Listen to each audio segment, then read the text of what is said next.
Ya, kawan-kawan buruh, hidup buruh. Ya, kawan-kawan dimanapun Anda berada, kawan-kawan pekerja hari ini, tentunya kita sebagai pekerja itu tidak hanya bekerja dalam sebuah perusahaan, tetapi ada aturan. Salah satunya aturan yang ada di dalam dunia pekerjaan, di dalam perusahaan adalah waktu kerja. Kawan-kawan, kita sebagai buruh, sebagai pekerja, kadang tidak mendapatkan ilmu, tidak mendapatkan pengetahuan tentang jam kerja. Bagaimana aturan jam kerja itu, baik bagi pengusaha maupun baik bagi seorang pekerja.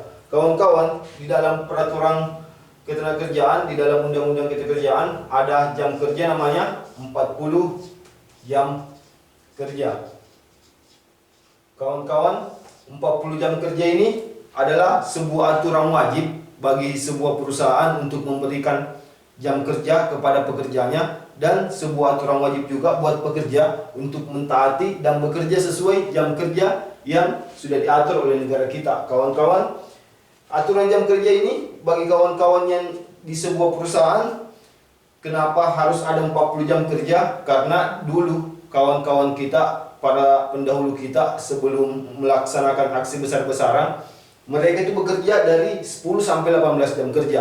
Itu adalah sebuah jam kerja yang tidak manusiawi bagi seorang buruh atau bagi seorang manusia. Kita dianggap seperti binatang yang tidak ada capeknya. Karena mungkin waktu itu kualitas kerja pekerja, yaitu yang membuat salah satu kualitas pekerja itu menurun karena kekurangan jam istirahat. Makanya di negara kita, sesuai undang-undang ketenagakerjaan kemarin, undang-undang 13 ataupun undang-undang yang baru di bawah PP turunan PP 35, 40 jam kerja itu bagi pekerja yang 6 hari kerja, itu bekerja dalam satu harinya itu 8 jam dikurang, ya 8 jam, kemudian dikurang 1 jam istirahat,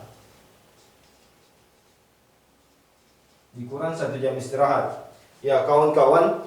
Buat kawan-kawan yang 6 hari kerja di tempat kerjaannya, artinya dari Senin sampai Sabtu bekerja, kemudian hari Minggunya libur, itu kawan-kawan itu bekerja 8 jam sehari, kecuali di hari terakhirnya, di hari ke-6-nya. Di hari ke-6-nya kawan-kawan itu cuma berhak bekerja selama 5 jam.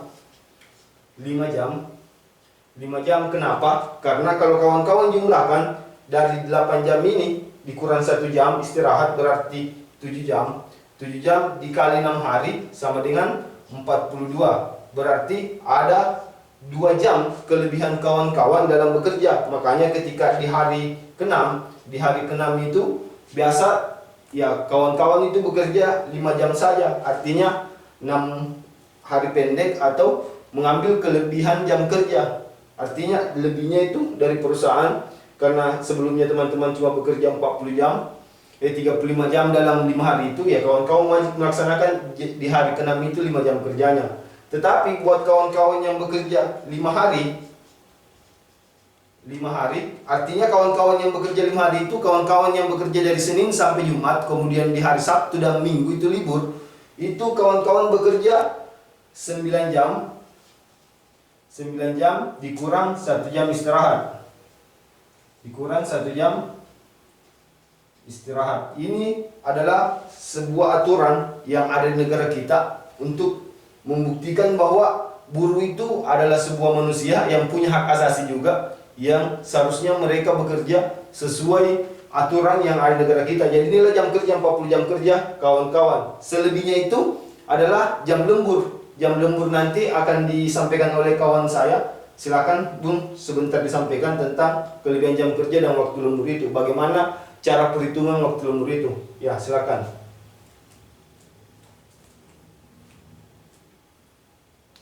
Ya, kawan-kawan, terima kasih. Ya, tadi sudah dibahas tentang sebuah jam kerja, 40 jam kerja itu. Selebihnya kita akan membahas tentang di luar 40 jam kerja itu. Apa yang kita dapatkan sebagai seorang pekerja, apa yang kita dapatkan sebagai seorang buruh ketika kita bekerja lebih dari 40 jam itu.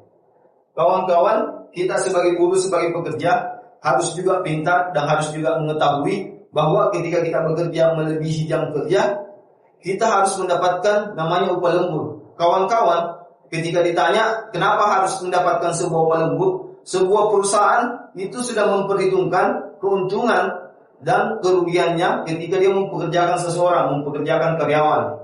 Ketika dia mempekerjakan 8 jam kerja, 1 jam istirahat tadi, dia akan mendapatkan sebuah keuntungan seperti ini. Dan ketika pekerjaannya ataukah jam kerjanya dia butuhkan lebih banyak jam kerja, berarti dia membutuhkan pekerjaannya bekerja di luar jam yang diatur, berarti dia juga punya keuntungan lebih dibandingkan pekerjaannya tadi hanya bekerja 8 jam. Keuntungan dari itu harus juga diberikan kepada pekerja. Kenapa? Kita sama-sama manusia. Bedanya mereka adalah pengusaha, kita adalah pekerja yang bekerja untuk pengusaha. Maka wajib kita mendapat namanya lembur.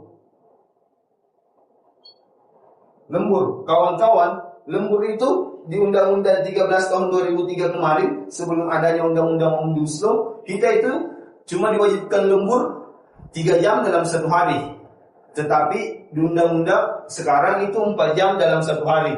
Perhitungannya seperti apa? Kawan-kawan, ketika kawan-kawan bekerja dengan upah contohnya 3.500.000 dalam 1 bulan, bagaimana cara memperhitungkan upah lembur kawan-kawan dalam 1 jam, dalam 2 jam, dalam 3 jam, bahkan sampai dalam 4 jam? Kawan-kawan itu dibagi 1/73. 1/73 ini dari mana? 1/73 ini adalah waktu kerja kawan-kawan dalam 1 bulan. 1/73 berarti dibagi 3.500.000 dibagi 1/3 itu berapa? Ya, kisaran 20.200 rupiah lah. Kisaran 20.200 rupiah. Artinya kawan-kawan, upah kawan-kawan ini ketika 1 jam itu 20.200 rupiah. Tetapi ada hitungannya lagi. Ketika kawan-kawan lembur 1 jam itu dikali 1,5. Kemudian kawan-kawan lembur 2 jam, lembur 3 jam, lembur 4 jam, itu semua dikali 2. Kawan-kawan dikali 2. Artinya seperti apa? Ya. Kalau 20.200 dikali 1,5 berarti dia 30.300. 30.300 rupiah. Kalau 2 jam dikali 2 berarti dia 40.200 rupiah. Ya, ketika kawan-kawan lembur 1 jam, upah kawan-kawan itu adalah 30.300 rupiah dalam 1 jamnya. Ketika kawan-kawan punya gaji itu 3.500.000. Semakin tinggi gaji kawan-kawan, itu upah lemburnya semakin tinggi juga. Berarti semakin tinggi gaji kawan-kawan, kualitas kerja kawan-kawan juga semakin bagus. Kalau kawan-kawan lembur 2 jam, berarti 30.300 itu tadi ditambah 40.200 berarti 70.500. 70.500 itulah gajinya kawan-kawan di luar 40 jam kerja lembur itu tadi. Berarti kita lembur ini enggak? Ya, kawan-kawan jangan mau digaji karena lembur. Gaji kawan-kawan itu sama dengan gaji yang seharusnya atau bahkan di bawahnya. Kawan-kawan, kenapa upah lembur itu dia dikali 1,5 dikali 2? Karena kenapa? Waktu kita bekerja 8 jam itu sudah menguras tenaga. Kita disuruh lagi lembur, disuruh lagi menambah jam kerja. Perusahaan memberikan waktu lembur kepada pekerjaannya, berarti perusahaan itu ada target, ada keuntungan lebih dari keuntungan yang seharusnya cuma 40 jam kerja ini. Maka dia wajib memberikan lembur sesuai aturan yang ada di undang-undang. Kawan-kawan bisa buka PP 35 di pasal 26 tentang waktu lembur. Itu di 1 kali 1,5 di 1 jam pertama, kemudian 2 kali di jam kedua, jam ketiga tambah 2 kali lagi, tambah jam keempat ditambah 2 kali lagi. Ini adalah waktu lembur hari biasa kawan-kawan. Ketika kawan-kawan masuk di tanggal merah, hari raya, kemudian hari-hari besar tanggal merah, tanggalnya memang merah, itu kawan-kawan di jam pertama ya sampai jam ke-7 itu langsung kali 2. Langsung kali 2. Cara perhitungannya seperti apa? Ya, contoh gaji kawan-kawan 3.500 dibagi 1/3 berarti 20.200. 20.200 ini langsung dikali. Ya, kalau kawan-kawan lembur 1 hari full biasanya bekerja 8 jam, artinya 1 jam istirahat lagi, ya berarti 7 jam. 7 jam ini dikali 2 sama dengan 14 jam. Ya berarti 20.200 ini dikali 14 jam karena langsung dikali 2 waktu kerja kawan-kawan. Ya. Silakan kawan-kawan cari sendiri berapa hasilnya. 20.200 dikali 15 jam. Itulah upah kawan-kawan ketika kawan-kawan bekerja dari lembur. Semakin tinggi gaji kawan-kawan, semakin tinggi pula upah lembur yang kawan-kawan dapatkan.